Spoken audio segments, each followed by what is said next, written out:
அனைவருக்கும் வணக்கம். Blue media art channel வழியாக மீண்டும் உங்களை சந்திப்பதில் மகிழ்ச்சி அடைகிறேன்.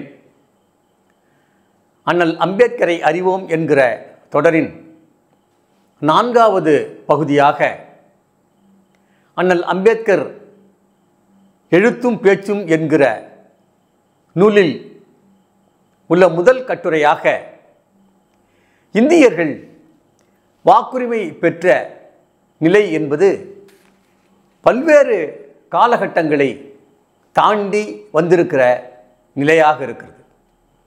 குறிப்பாக அரசியல் அமைப்பு சட்டம் நடைமுறைக்கு வந்த பிறகுதான் அனைவருக்கும் வாக்குரிமை என்கின்ற நிலை இருந்தது. அதாவது வயது வந்த அனைவருக்கும் வாக்குரிமை என்கிற நிலை அரசியல் அமைப்பு சட்டம் நடைமுறைக்கு வந்த பிறகுதான் கிடைத்தது என்கிற சூழல் மிக முக்கியமானது. ஆனால் அம்பேத்கர் 1919ஆம் ஆண்டு ஒரு விரிவான ஒரு 50 பக்க அறிக்கையை அவர்களிடம் கொடுத்து அதில் தீண்டத்தகாத மக்களுக்கு வாக்குரிமை வழங்க வேண்டும், பிரதிநிதித்துவ அடிப்படையில் அவற்றை வழங்க வேண்டும், போதுமான அளவிற்கு அவர்களுக்கு அடிக்குவேட் ரெப்ரசன்டேஷன் பிரதிநிதித்துவம் வேண்டும் என்று அவர் அந்த கோரிக்கையை முன்வைத்தார். இன்றைக்கும் கூட நாம் எண்ணி பார்க்கிறோம். ஆனால் அம்பேத்கர் எழுதுவார், எந்த மக்களிடையே நான் பிறந்தேனோ, எந்த மக்களிடையே வாழ்ந்து கொண்டிருக்கிறோனோ, எந்த மக்களுடைய விடுதலைக்காக நான் பாடுபடுகிறேனோ, அப்படி பாடுபடுகிற போது என் உயிர் போய்விட வேண்டும் என்று அவர் ஒரு செய்தியை இந்த சமூகத்திற்கு அறிவித்தார். எனவே அன்றைய சூழலில் தீண்டத்தகாத மக்களை குறித்து கவலை கொள்கிற, அவர்களுடைய வாழ்க்கை முன்னேற்றத்தை குறித்து சிந்திக்கிற, அவர்களுடைய விடுதலை குறித்து சிந்திக்கிற பெரும்பாலான நபர்கள் இல்லாத சூழலில் அண்ணல் அம்பேத்கர் அவர்களுடைய உரிமைகளுக்கான கோரிக்கையை முன்வைத்தார். அந்த அண்ணல் அம்பேத்கருக்கு அப்போது வயது 30 தான். அவர் முனைவர் பட்டம் பெற்று இங்கு வந்து தாழ்த்தப்பட்ட மக்களிடையே பணியாற்றுகிற ஒரு செயலை தொடங்கினார் என்று நாம் பார்க்கிறோம். அப்போ அந்த சூழ்நிலையில் 1919ஆம் ஆண்டிற்கு முன்னால், அதாவது இந்த வாக்குரிமையை ஒரு காலத்தில் யாரெல்லாம் பெற்றார்கள் என்று எண்ணி பார்க்கிற போது பட்டப்படிப்பு பெற்றவர்கள், சொத்துரிமை வைத்திருக்கிறவர்கள், வருமான வரி செலுத்துகிறவர்கள், இந்த மாதிரியான வசதி படைத்த பிரிவினர் தான் அன்றைக்கு வாக்குரிமை பெற்றிருந்தார்கள். தேர்தல் என்கிற முறை ஆங்கிலேயர்கள் அறிமுகப்படுத்திய முறை, மக்களாட்சி என்கிற தத்துவம் என்பது ஆங்கிலேயர்கள் அறிமுகப்படுத்திய முறை. எனவே அந்த சூழ்நிலையில் கூட அனைவரும் வாக்குரிமை பெறுகிற சூழல் இல்லை. அதைத்தான் அறிக்கையில் அண்ணல் அம்பேத்கர் என்ன சுட்டிக்காட்டுகிறார் என்று சொன்னால், தாழ்த்தப்பட்ட மக்கள், பட்டியல் சமூகத்தை சார்ந்தவர்கள், இன்றைக்கு தலித் என்கிற பிரிவுக்குள் அடைக்கப்படுகிற மக்களாக இருக்கிறவர்கள், அன்றைக்கு தீண்டத்தகாதவர்களாக கருதப்பட்ட மக்கள் வாக்குரிமை பெற வேண்டும் என்கின்ற முனைப்பில் அண்ணல் அம்பேத்கர் எடுத்த முயற்சி மிக முக்கியத்துவம் வாய்ந்தது. அதிலேயும் கூட உலக நாடுகள் முழுக்க நீங்கள் ஒப்பிட்டு பார்க்கிற போது ஐரோப்பிய நாடுகளில் கூட, பல முன்னேறிய நாடுகளில் கூட பெண்கள் வாக்குரிமை பெற்றது என்பது 20ஆம் நூற்றாண்டின் பிற்பகுதியில் தான் பெற்றார்கள் என்று நாம் பார்க்கிறோம். ஆனால் இந்தியாவில் அரசியலமைப்பு சட்டம் நடைமுறைக்கு வந்தபோது ஆண்களும் பெண்களும் வாக்குரிமை பெற்ற உரிமையையும் நாம் பார்க்கிறோம். எனவே அம்பேத்கர் கேள்வி எழுப்பினார். 1919ஆம் ஆண்டு தீண்டத்தகாதவர்கள் கல்வி பெறுவதற்கு உரிமையற்றவர்களாக இருக்கிறார்கள், போதுமான அளவிற்கு அவர்களில் கல்வி பெற்றவர்கள் இல்லை. எனவே பிஏ படித்தவர்களோ எம்ஏ படித்தவர்களோ படித்து 5 ஆண்டுகள் அவர்கள் காத்திருந்த பிறகுதான் வாக்குரிமை என்கிற நிலை கிடைக்குமேயானால் அது ஜனநாயகத்திற்கான சரியான வழியாக இருக்காது என்று அண்ணல் அம்பேத்கர் அன்றைக்கு சுட்டிக்காட்டினார். அது மட்டுமல்ல, வருமான வரி கட்டுகிறவர்கள் பொருளாதாரத்தில் தங்களை உயர்த்தி கொள்ள முடியாத ஒரு சமூக மக்கள் எவ்வாறு வருமான வரி கட்டுவார்கள், எவ்வாறு தங்கள் வீட்டுக்கு வாடகை செலுத்துவார்கள்? அவ்வாறு இருக்கிற நிலையில் இருக்கிறவர்கள் தான் வாக்களிக்க வேண்டும் என்கின்ற நிலை இருக்குமேயானால் தீண்டத்தகாத மக்கள் அவர்கள் புறக்கணிக்கப்படுவார்கள் என்று அண்ணல் அம்பேத்கர் சொன்னார். எனவே மாண்டேகு செம்ஸ்போர்டு அறிக்கையின்படி இந்தியர்களுக்கு வாக்குரிமை வழங்குவது தொடர்பாக சவுத்பரோ குழு இந்தியாவிற்கு வந்து பல்வேறு தரப்பினரின் கருத்துக்களை கேட்டறிய வந்தது. இக்குழுவினர் முன் சாட்சியம் அளிப்பதற்காக அண்ணல் அம்பேத்கர் மட்டுமல்லாமல் ஷிண்டே என்கிற அறிஞரும் அதில் அழைக்கப்பட்டார். தீண்டப்படாதோருக்கு தனி வாக்குரிமையும் தீண்டப்படாத வகுப்பு மக்கள் தொகைக்கு ஏற்ப இடஒதுக்கீடும் தேவை என்று அண்ணல் அம்பேத்கர் கோரினார். சுயாட்சி வேண்டும் என்று கேட்பதற்கு முன் ஒடுக்கப்பட்ட வகுப்பு மக்களாக இருக்கிறவர்களுக்கு சமூகத்தில் சம உரிமையும் சமநீதியும் தந்து சமதளத்தில் வைக்க வேண்டிய மிக முக்கியமான கடமை ஆங்கிலேயர் ஆட்சிக்கு உண்டு என்று அவர் குறிப்பிடுகிறார். ஏனெனில் இவர்களைப் போலவே, குறிப்பாக தீண்டத்தகுந்த மக்களைப் போலவே தீண்டப்படாதவர்களும் இந்து மதத்தைச் சேர்ந்தவர்களாக இருக்கிறார்கள். ஒரே மாதிரியான பழக்க வழக்கங்களை பின்பற்றி ஒரே நாட்டு எல்லைக்குள் வாழ்பவர்களாக இருக்கிறார்கள். இவர்களைப் போலவே தீண்டத்தகாதவர்களும் சுதந்திர உணர்ச்சியும் சுயாட்சியும் தேவை என்று உணர்கிறவர்களாக இருக்கிறார்கள். அதாவது வசதி படைத்தவர்கள் அல்லது தீண்டத்தகுந்த மக்களாக இருக்கிறவர்கள், சொத்துக்களை வைத்திருக்கிறவர்கள், இந்திய வளங்களை பயன்படுத்திக் கொள்கிறவர்கள், இவர்களுக்கு என்ன மாதிரியான உரிமை இருக்கிறதோ அந்த உரிமையையும் தீண்டத்தகாத மக்களுக்கு, குறிப்பாக தலித் மக்களுக்கு வழங்க வேண்டும் என்று ஆனால் அம்பேத்கர் சவுத்பரே குழுவிடம் அவர் சாட்சியம் அளித்தார். சுய ஆட்சி, அதாவது விடுதலை என்று சுய ஆட்சி என்றும் அன்றைக்கு பேசிய தேசிய தலைவர்கள் எல்லோரும் ஆதிக்க சமூகத்தை சார்ந்தவர்களாக, குறிப்பாக முன்னேறிய சமூகத்தை சார்ந்தவர்களாக இருந்தார்கள் என்பதை நாம் பார்க்கிறோம். எனவே உங்களுடைய சுய ஆட்சி கோரிக்கை, அம்பேத்கர் சொல்வதைப் போல சுய ஆட்சி தேவை என்கிற கோரிக்கை பார்ப்பனருக்கு எவ்வளவு முக்கியமானதாக இருக்கிறதோ அதை போலவே தீண்டத்தகாத மக்களுக்கும் சுய ஆட்சி என்பது முக்கியமானதாக இருக்கிறது.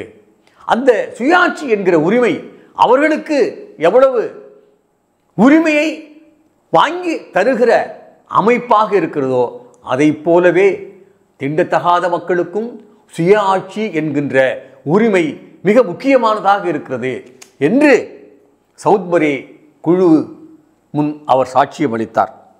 தீண்டப்படாதவர்களுக்கு கல்வியையும் அறிவையும் தந்து உயர்த்துவது முன்னேறிய வகுப்பினர் செய்ய வேண்டிய முதலாவது கடமையாகும். கல்வி எல்லாருக்கும் அன்றைக்கு போய் கிடைக்கல. கல்வி என்பது ஒரு குறிப்பிட்ட சமூகத்தினருக்கு மட்டுமே, செல்வாக்கு பெற்றவர்களுக்கு மட்டுமே கிடைத்திருந்த ஒரு காலச்சூழலில் அம்பேத்கர் எழுதினார், கல்வியை தீண்டத்தகாத மக்களுக்கு நீங்கள் வழங்க வேண்டும். அப்படி வழங்க வேண்டிய கடமை யாருக்கு இருக்கிறது என்று சொன்னால் முன்னேறிய வகுப்புக்கு இருக்கிறது என்று சொன்னார். ஆனால் அப்படி எல்லாம் அவர்கள் வழங்கினார்களா என்பது கேள்விக்குறியாக இருக்கிறது. ஆனாலும் அண்ணல் அம்பேத்கர் சவுத்பரே குழுவிடம் அந்த அறிக்கையை நடைமுறைப்படுத்தினார். மக்களாட்சி என்பது அம்பேத்கருடைய வார்த்தைகளில் சொல்வதாக இருந்தால், மக்களாட்சி என்பது பொதுமக்களுக்காக நடக்கும் அரசாங்கமாக மட்டுமின்றி மக்களால் நடத்தப்படும் அரசாங்கமாகவும் இருக்க வேண்டும். மக்களாட்சி என்பது பொதுமக்களுக்காக நடக்கும் அரசாங்கமாக மட்டுமின்றி மக்களால் நடத்தப்படும் அரசாங்கமாகவும் இருக்க வேண்டும். ஆனால் அதற்கு முன்னால் அரசாங்கம் என்பது எப்படிப்பட்டதாக இருந்தது? ஒரு கம்பெனி ஆட்சியாக இருந்தது, மன்னர் ஆட்சியாக இருந்தது, குறுநில மன்னர்களின் ஆட்சியாக இருந்தது. அவர்களெல்லாம் பல்வேறு வகையான கோட்பாடுகளை பின்பற்றினார்கள். அதிலேயும் குறிப்பாக இந்தியாவில் மன்னராட்சி என்பது முழுக்க முழுக்க பார்ப்பன மேலாண்மை சார்ந்த வேதங்களையும் மனுநீதியையும் நம்புகிற, அதை சட்டமாக கொண்டிருக்கிற அமைப்பாக இருந்தது. அந்த சூழ்நிலையில்தான் ஆங்கிலேயர்கள் வந்து இங்கு அனைவரும் சமம் என்கின்ற வகையில் பல்வேறு புதிய சட்டங்களை அவர்கள் இயற்றினார்கள் என்று நாம் எண்ணி பார்க்கிறோம். கருத்துக்களுக்கு பிரதிநிதித்துவம் அளிப்பதனால் மட்டும், அம்பேத்கர் எழுதுகிறார், கருத்துக்களுக்கு பிரதிநிதித்துவம் அளிப்பதனால் மட்டும் மக்களாட்சி ஆகிவிட முடியாது. அதனுடைய உண்மையான பொருள் நிறைவு பெறுவதற்கு மக்களின் பிரதிநிதிகள் இடம்பெற வேண்டும் என்று அவர் எழுதுகிறார். அப்போ அன்றைக்கு ஆங்கிலேயர் ஆட்சியில் யாரெல்லாம் பிரதிநிதித்துவம் பெற்றவர்களாக இருக்கிறார்கள், யாருக்கெல்லாம் பிரதிநிதித்துவம் வழங்கப்பட்டது என்பதை அந்த சவுத்பரே குழுவின் அறிக்கையின் முன்னால் அவர் சாட்சியம் அளிக்கிறார். இந்திய சமூகம் என்பது பல்வேறு மதங்களையும் பண்பாடுகளையும் கொண்டதாக இருக்கிறது. அன்றைய சூழ்நிலையில் இந்துக்களாகவும் முகமதியர்களாகவும் கிறிஸ்தவர்களாகவும் பார்சிகளாகவும் யூதர்களாகவும் பல்வேறு குழுக்கள் வாழ்ந்ததை அம்பேத்கர் சுட்டி காட்டுகிறார். சவுத்பரே குழு கூட சொல்றார், இந்த சமூகம் எல்லாம் ஒற்றை சமூகமாக இல்லை, ஒரே வகையான மத செயல்பாடுகளும் பண்பாடுகளும் உள்ளதாக இல்லை. பல்வேறு பண்பாடுகள், பல்வேறு பழக்க வழக்கங்கள், பல்வேறு வழிபாட்டு முறைகள், பல்வேறு மொழிகள், அவற்றையும் அண்ணல் அம்பேத்கர் கவனத்தில் எடுத்துக்கொள்கிறார். பல்வேறு தேசிய இனங்களை கொண்ட சமூகமாக இந்திய சமூகம் இருக்கிறது.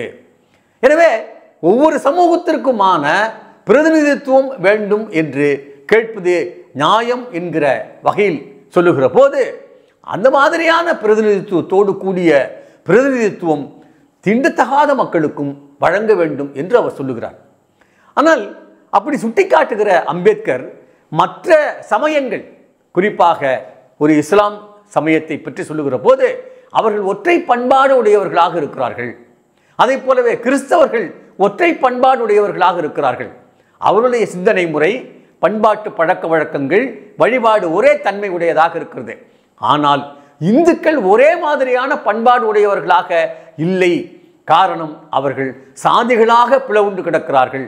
ஒவ்வொரு சாதிக்கும் ஒரு பழக்க வழக்கம், பண்பாட்டு நடைமுறைகள், அவர்களுடைய கலாச்சார வேறுபாடுகள் இருக்கிறது. ஒரு சாதி இன்னொரு சாதியோடு இணங்கி போகிற, உறவு கொள்கிற, ஒற்றைத்தன்மையில் வாழ்கிற பண்பாடுடையதாக இல்லை என்று அவர் வரையறுக்கிறார்.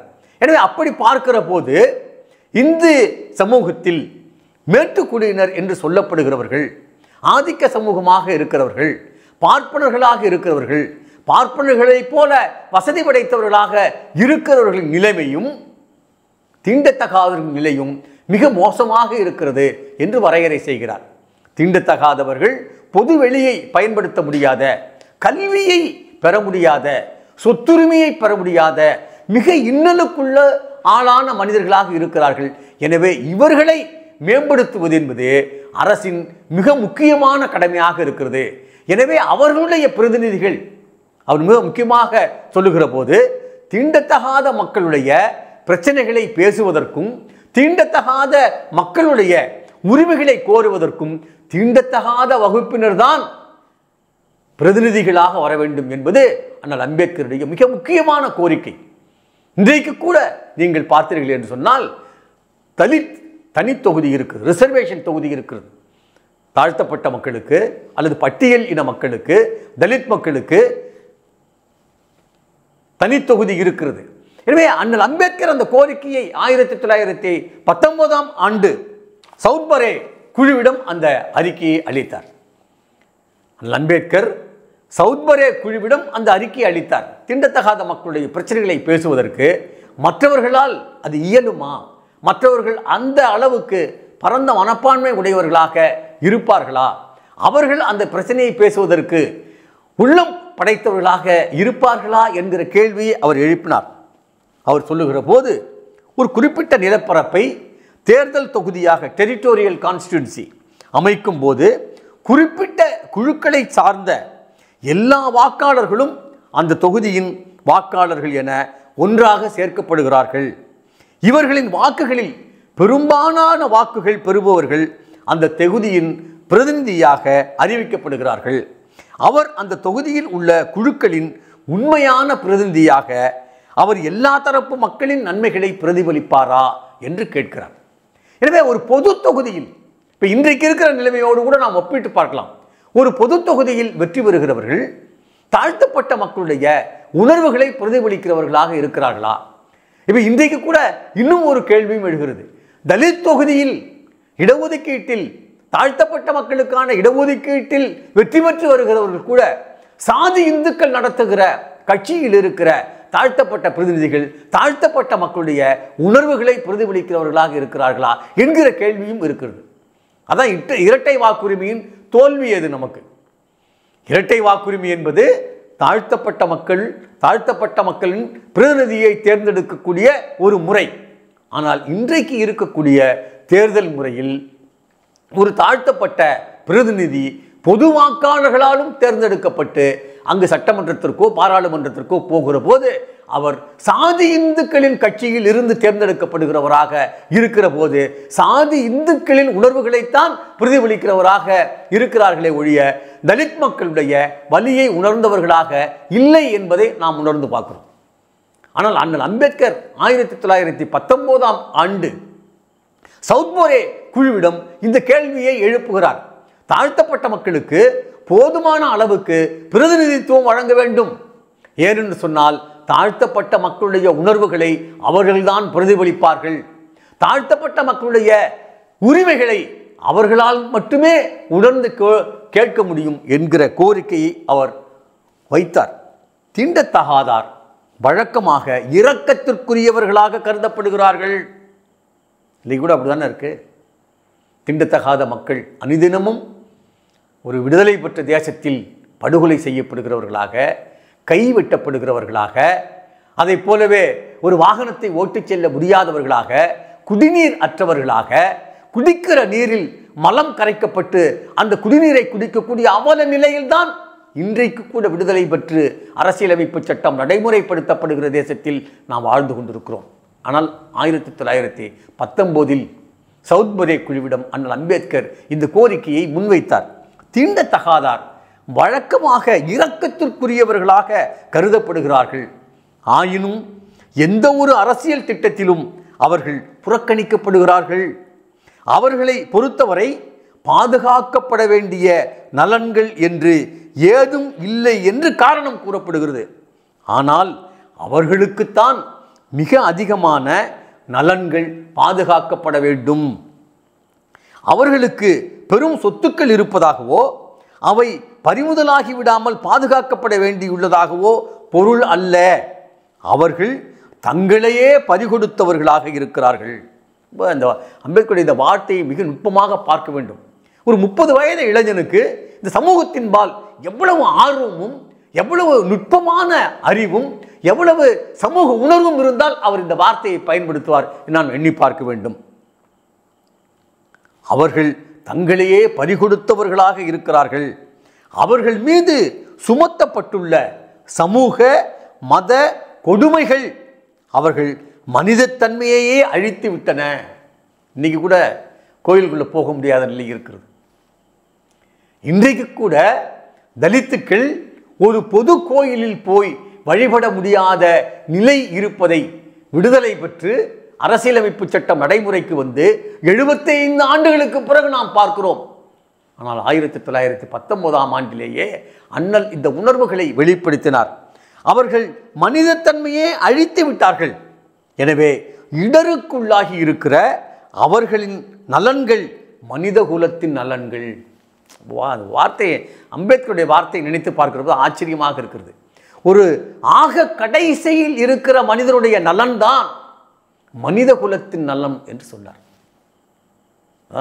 அம்பேத்கர். இந்த உணர்வு மற்ற எந்த தலைவர்களுக்காவது வந்திருக்கிறதா? அந்த வலியோடு யாராவது பேசி இருக்கிறார்களா என்றால் நமக்கு கேள்விக்குறிதான் மிஞ்சுகிறது. அம்பேத்கர் சொன்னார் அவங்களுடைய நலன், தாழ்த்தப்பட்டவர்களுடைய நலன், தலித்துகளுடைய நலன், பெண்களுடைய நலன், தலித்துகளோடு வாழுகிற பெண்களின் நலன் என்பது அது ஏதோ புற சமூகத்தின் நலன் அல்ல, மனித குலத்தின் நலன். எனவே மேலிருந்து வருகிற ஒரு சமூகத்தின் வலியை உணர்ந்தவராக அண்ணல் அம்பேத்கர் அன்றைக்கு பேசினார். அவர்கள் நடத்தப்படும் விதத்தை அப்படியே முழுமையாக விவரிப்பது இயலாது. 1919 சொல்றார். இன்றைக்கும் அதுதான் நிலைமை. 1919 சவுத்பரே குழுவிடம் அண்ணல் அம்பேத்கர் அறிவித்த அறிக்கையில், அந்த அறிக்கையில் அப்படி சொல்றாரு, தீண்டாதார் என்ற சொல்லே அவர்களது அவல நிலையையும் அவர்கள் படும் துன்பங்களையும் சுருக்கமாக விளக்கி விடுகிறது. தொட முடியாது. தீண்டத்தகாதவர்களை பார்த்தால் தீட்டுப்பட்டு விடும், அவர்கள் தொட்டால் தீட்டாகி விடுவார்கள், அவர்களுடைய நிழல் பட்டாலே தீட்டாகிவிடும் என்று அண்ணல் அம்பேத்கர் எழுதுகிறார். இல்லை, தீண்டத்தகாத மக்களுடைய நிழல் ஒரு ஆதிக்க சாதியினர் மேல் பட்டுவிட்டால் அது தீட்டாகிவிடும் என்கின்ற அவல நிலை ஒரு நூற்றாண்டுக்கு பிறகும் தொடர்கிறதை நாம் பார்க்கிறோம். அவர்கள் படும் துன்பங்கள் மிக கொடியது. சமுதாய உரிமைகள் கூட அவர்களுக்கு கிடைக்கவில்லை. சிவில் ரைட்ஸ் இல்லை, உலகம் முழுக்க சிவில் ரைட்ஸை பற்றி பேசுகிறோம். குடியுரிமை, அந்த குடியுரிமை முழுமையாக தலித்துகளுக்கு கிடைத்திருக்கிறதா என்று அம்பேத்கர் எழுதுகிறார். அவர்களுக்கு கிடைக்கவில்லை. தீண்டாதார் ஒரு குடிமகன் அல்ல.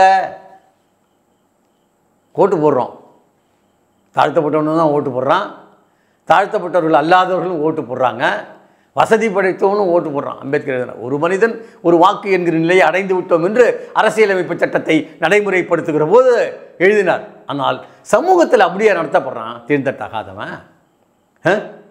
தீண்டத்தகாதவர்கள் பாகுபாட்டோடு தான் நடத்தப்படுகிற சூழ்நிலை இன்றைக்கும் இருக்கிறது. இந்திய மனம் என்பது ஏற்றத்தாழ்வு, அடிமை மனோபாவம் உடையதாக இருக்கிறது.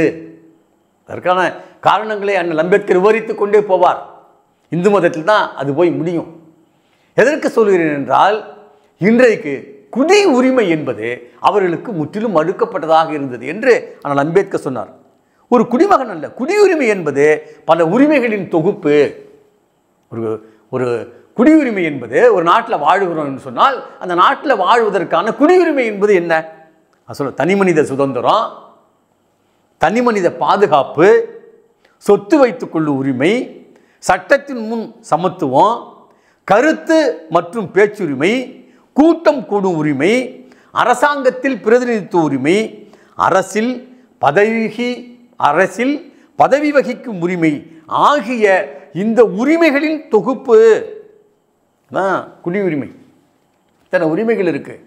இது 1919 சவுத்பரே குழுவிடம் அறிக்கையாக அளித்தார் அம்பேத்கர். இப்போ இவ்வளவு உரிமைகளும் தீண்டத்தகாத மக்களுக்கு கிடைத்திருக்கிறதா? எனவே கிடைக்க வேண்டும் என்று அந்த அறிக்கையில் அவர் அண்ணல் அம்பேத்கர் சொல்லுகிறார். பிரிட்டிஷ் அரசு படிப்படியாக இந்த உரிமைகளை தனது இந்திய பிரஜைகளுக்கு கொள்கை அளவிலாவது வழங்கி இருக்கிறது. இந்தியாவில் ஒரு பிரிட்டிஷ் அரசாங்கம் உருவாகி அது கல்வியையும் வேலை வாய்ப்பையும் வாக்குரிமையையும் வழங்குகிற போது குறைந்தபட்சம் இந்த உரிமைகளையாவது பிரிட்டிஷ் அரசாங்கம் வழங்கி இருக்கிறது. ஆனால் தீண்டாமை மேற்கொள்ளப்படுவதனால் இந்த உரிமைகள் தீண்டத்தகாதவரின் கைகளுக்கு எட்டாதவையாக உள்ளன. பிரிட்டிஷ் அரசாங்கம் எல்லாரையும் பொதுவாக பார்க்க வேண்டும் என்கின்ற நடைமுறையில் பல்வேறு செயல் திட்டங்களை அது அறிமுகப்படுத்தியது. குறிப்பாக பிரிட்டிஷார் கல்வியை அனைவருக்கும் பொதுவானதாக மாற்றினார்கள். கல்வி குறித்து நாம் நிறைய பேச வேண்டும். அது கல்வியை சார்ந்திருக்கிற பகுதியை பற்றி நாம் பேசலாம். ஆனால் கல்வி அனைவருக்குமானது, பெண்களும் கல்வி பெறலாம் என்கின்ற நிலையை முதலாக கிறிஸ்தவ மிஷினரிகளும் பிரிட்டிஷாரும் தான் இங்கே சட்டமாக கொண்டு வந்தார்கள். தீண்டாமை என்பது தனித்த துயரமாகும். அம்பேத்கர் எழுதுகிறார், தீண்டாமை என்பது தனித்த துயரமாகும். தீண்டாதார் மட்டுமே அதன் சார்பில் பேச முடியும். வேற யாரும் அப்படி பேசலையா? இன்றைக்கு கூட தீண்டத்தகாத மக்களுக்கு எதிரான உரையாடல்கள் நிறைய யூடியூப்களை வந்து கொண்டிருப்பதை நாம் பார்க்கிறோம். அவர் உரிமை கேட்க முடியாது. உரிமையை கேட்டன்னு சொன்னோம்னா குறைக்கிறவர்களாக இருக்கிறார்கள். இல்ல எழுதுறார், தீண்டத்தகாதார் நலன்களை பாதுகாக்க, அவர்களது மனக்குறைகளை எடுத்துரைக்க தீண்டாதாரையே நாம் நியமிக்க வேண்டும். நீ அப்படி இருக்கிறாங்களான்றதுலாம் கேள்வியாக இருக்கிறது. ஒரு தீண்டத்தகாதவர், ஒரு தலித் சமூகத்தை சார்ந்தவர், ஆனால் அம்பேத்கர் வாங்கி தந்த இடஒதுக்கீட்டை பெற்றுக்கொண்டு சட்டமன்றத்திலேயோ பாராளுமன்றத்திலேயோ அல்லது அதிகாரியாக போகிற போது அரசு நிலைகளிலேயோ இருந்து தீண்டத்தகாத மக்களை பாதுகாக்கிற உணர்வோடு இருக்கிறார்களா என்றால் இல்லை என்கிற கேள்விதான் வருது. இல்லைன்னா இன்னைக்கு எவ்வளவு சுதந்திரம் பெற்றவர்களாக இருக்க முடியும், எவ்வளவு வளர்ச்சி பெற்ற மனிதர்களாக அவர்கள் வாழ முடியும். தீண்டத்தகாதவர்களுக்கான 18% இடஒதுக்கீடு, பழங்குடியினருக்கான 1% இடஒதுக்கீடு, இது முழுமையாக நிறைவேற்றப்பட்டிருக்குமேயானால் இன்றைக்கு தீண்டத்தகாத மக்கள் என்று சொல்லப்படுகிறவர்கள், சேரியில் வாழுகிறவர்கள் எவ்வளவோ வளர்ச்சி அடைந்திருப்பார்கள். தீண்டத்தகாத மக்களுக்கென்று ஒதுக்கப்பட்ட நிதி முறையாக அவர்கள் நலன்களுக்கு பயன்படுத்தப்பட்டிருக்குமேயானால் இன்றைக்கு நாம் எதிர்பார்த்திருக்கிற அளவிற்கு மற்ற சமூகத்தோடு இணையாக வளர்ச்சி அடைந்திருக்கிற ஒரு சூழலை அவர்கள் பெற்றிருப்பார்கள். எனவே இடஒதுக்கீடு பெறுவதற்கும் நாம் நீதிமன்றத்திற்கு சென்று வழக்கு போட்டு அதன் பிறகுதான் நாம் நம்முடைய இடஒதுக்கீட்டை நிரப்பிக் கொள்கிற நிலை இருக்கிறது. நம்முடைய நிதியை நமக்கு பயன்படுத்துங்கள் என்று போராடித்தான் நாம் பெற வேண்டி இருக்கிறது. வாழ்வதற்கு இடமில்லாதவர்களாக இன்றைக்கு தலித் மக்கள் இன்னும் இருக்கிறார்கள். வாழ்ந்தாலும் பரவாயில்லை, செத்த பிறகாவது அவர்களுக்கு சுடுகாடு இருக்கிறதா, அவர்கள் புதைப்பதற்கு நல்ல பாதை இருக்கிறதா என்று கேட்டால் இல்லை என்கிற நிலை. விடுதலை பெற்று அரசியலமைப்பு சட்டம் நடைமுறைக்கு வந்து 75 ஆண்டுகளுக்கு பிறகும் இந்த நிலை இருப்பதை நாம் பார்க்கிறோம். அம்பேத்கர் 1919ஆம் ஆண்டு சவுத்மரே குழுவிடம் இந்த அறிக்கையை அளிக்கிறார். ஜனநாயகத்தின் வெற்றி என்பது வாக்காளர்களுக்கு கொடுக்கும் வாய்ப்புதான். மக்கள் அரசாங்கம் என்கிற நடைமுறை ஒரு கல்வி என்று சொல்றார். இல்ல, கல்விக்கு அம்பேத்கர் கொடுக்கிற நிறைய விளக்கங்கள் இருக்குது கல்வி குறித்தெல்லாம். ஆனால் அம்பேத்கர் நிறைய பேசுகிறாரு. வெறுமனே பட்டம் வாங்குறது அல்லது வேலைக்கு போறது இதெல்லாம் கல்வி அவர் சொல்றாரு. அரசாங்க நடைமுறையே ஒரு கல்விதான் என்று சொல்லுகிறார். அப்ப கற்றல் என்பது வெறுமனே நாம் நம்மை ஒரு குறிப்பிட்ட பாடத்தை அறிந்து கொள்கிற முறை அல்ல. அது சக மனிதனோடு சக மனித உணர்வில் வாழுகிற பண்பை கொண்டு வந்து கொடுக்க வேண்டும் என்று அண்ணல் அம்பேத்கர் சொல்கிறார். சக மனிதனை மதிக்கிறதுக்கு பேர் தான்டா கல்வி. மானுடத்தை நேசிப்பதற்கு பெயர் தான் கல்வி. கல்வியை நீங்க பல்கலைக்கழகத்திலேயே கல்லூரியிலையும் பெறுவது அல்ல கல்வி. கல்வி என்பது ஒரு முறை. அந்த முறை என்பது ஜனநாயகம் என்கின்ற வடிவத்தை முழுமையாக புரிந்து கொண்டு நடைமுறைப்படுத்துவதற்கு பேர் கல்வி என்று சொல்றாங்க. மக்கள் அரசாங்கம் என்கின்ற நடைமுறையே ஒரு கல்விதான். பல்வேறு விஷயங்கள் குறித்து அண்ணல் அம்பேத்கர் பேசிக்கொண்டே இருக்கிறார். அது மிக விரிவான தளத்தை நோக்கி நம் கொண்டு வந்து சேர்க்கும். ஆனால் செல்வாக்கு செலுத்துவோரிடமிருந்தும் தந்திரக்காரர்களிடமிருந்தும் அமைதியான விடுதலை கொடுப்பது வாக்குரிமையால் மட்டுமே முடியும். இல்ல, மனிதர்கள் சுரண்டப்படுகிறவர்களாக இருக்கார்கள். இல்ல, மனிதர்கள் உழைப்பாகவும் அல்லது வாழ்வியல் ரீதியாகவும் அவர்கள் சுரண்டப்படுகிறவர்களாக இருக்கிறார்கள். இந்த சுரண்டப்படுகிறவர்களிலிருந்து விடுதலை பெறுவதற்கு வாக்குரிமை என்கின்ற மிக முக்கியமான ஒன்று தேவை என்று அம்பேத்கர் பதிவு செய்கிறார். செல்வாக்கு செலுத்துகிறவரிடமிருந்தும் தந்திரக்காரர்களிடமிருந்தும் அமைதியான விடுதலை கொடுப்பது வாக்குரிமை என்று எழுதுகிறார். வாக்குரிமை வந்துருச்சு, ஆனால் சுரண்டல்காரர்களிடமிருந்து நமக்கு இன்னும் விடுதலை கிடைக்கவில்லை. அல்ல, இன்னைக்கு தலித் மக்களுடைய வாழ்க்கை நிலைங்க ஒவ்வொரு சேரியிலேயும் நீங்கள் ஒரு ஆய்வு நடத்தினால் அவர்களுடைய வாழ்க்கை எவ்வளவு மோசமானதாக இருக்கிறது என்று நாம் எண்ணி பார்க்க. ஒரு வாக்கு தான், ஆதிக்க சமூகத்தினராக இருந்தாலும் சுரண்டுகிறவராக இருந்தாலும் வாக்கு ஒன்றுதான். ஆனால் வாழ்க்கை முறை, வாழ்கிற இடம், வாழ்க்கையின் தரம், சுகாதாரம், கல்வி, ஆரோக்கியம் இதெல்லாம் ஒப்பிட்டு பார்க்கிற போது சரி இன்னும் வளர்கிற தூரம் தொலைதூரமாக இருக்கிறது. சக மனிதனோடு சக மனிதனாக வாழுகிற வாழ்க்கையை நோக்கி நம்மை உந்தி தள்ளுவது அண்ணல் அம்பேத்கரியம் தான் என்பதை நாம் எண்ணி பார்க்க வேண்டும். தீண்டாதார் ஏழைகளாக இருப்பதாலும் எண்ணிக்கையில் குறைவாக இருப்பதாலும் அவர்களுக்கு பிரதிநிதித்துவம் அளிக்க சவுத்மொரே குழு மறுத்து விடாது என்று நாம் நம்புவோம் என்று அந்த அறிக்கையில் சொல்றார். தீண்டத்தகாதர் ஏழைகளாக இருக்கிறாங்க, எண்ணிக்கையில் குறைவாக இருக்கிறார்கள். ஏன் ஆதிக்க சமூகத்தினர் சுற்றி வளைத்து தலித்துகளை வன்கொடுமை செய்கிற நிலை இன்றைக்கும் தொடர்கிறது என்று எண்ணி பார்க்க வேண்டும்.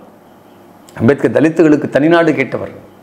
எங்களெல்லாம் ஒன்றா கொண்டு விட்டுருங்கடா, உங்கள் கூட நாங்கள் வாழ முடியாது, ஏனென்றால் நீங்கள் எப்பொழுதும் வன்கொடுமை செய்கிறவர்களாக இருக்கிறீர்கள் என்று அண்ணல். அது இன்னைக்கு கூட அப்படிதான் இருக்கிறது. இன்றைக்கும் கூட தலித்துகள் குடிசைகள் கொளுத்தப்படுகிறது இல்லை. ஒரு 3-4 கிராமங்களை சேர்த்து நிதானமாக ஒவ்வொரு ஊரையும் ஒவ்வொரு வீட்டையும் சூறையாடி ஒவ்வொரு வீட்டில் இருக்கிற பொருள்களை கொள்ளையடித்து அந்த வீட்டை கொளுத்தி போகிற நிலை நாம் வாழுகிற காலத்தில் நிகழ்ந்திருக்கிறது என்பதை நாம் எண்ணி பார்க்க வேண்டும். இல்லை, 2 பேர் காதலித்தாக என்கிற காரணத்திற்காக தருமபுரி பகுதியில் இருக்கிற ஒரு 3 கிராமங்களை ஆதிக்க சமூகத்தினர் மிக நிதானமாக கொளுத்தி சூறையாடி கொள்ளையடித்து போனதை நாம் பார்க்கிறோம்.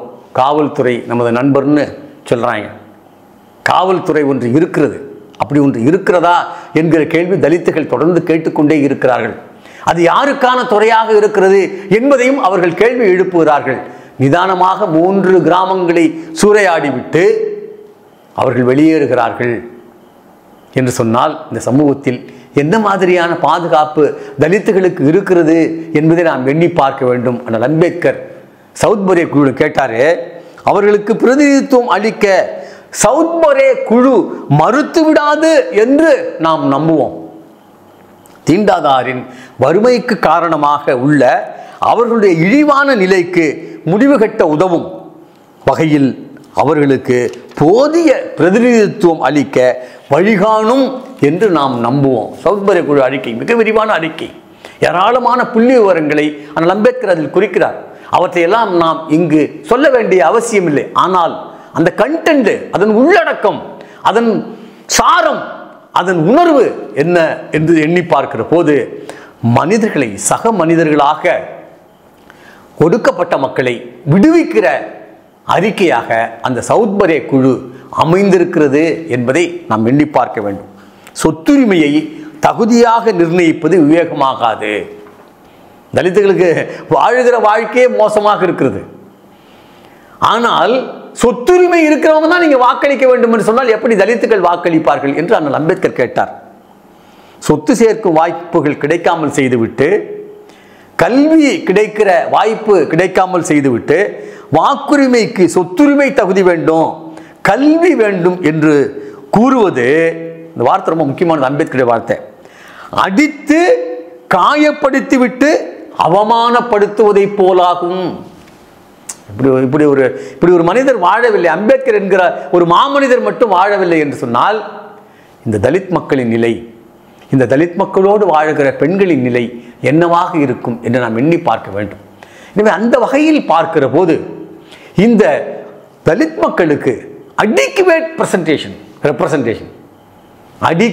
ரெப்ரசன்டேஷன் போதுமான அளவுக்கு, அவங்க 8% தான், 10% தான் அவங்களுக்கு கொடு, அவர்களுக்கு கூடுதலாக கொடுப்பதன் மூலம்தான் இந்த சமூகத்தை சமத்துவ சமூகமாக மாற்ற முடியும் என்று அண்ணல் அம்பேத்கர் எண்ணினார்.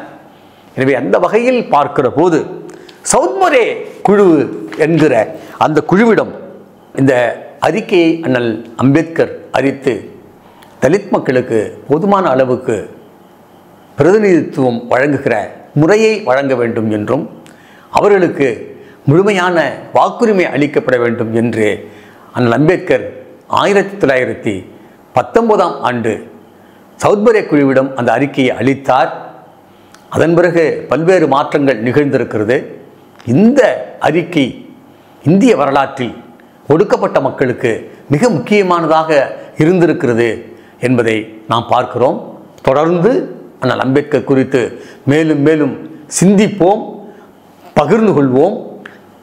உங்களுடைய கருத்துக்களை பதிவு செய்யும்படி கேட்டு விடைபெறுகிறேன். நன்றி, வணக்கம்.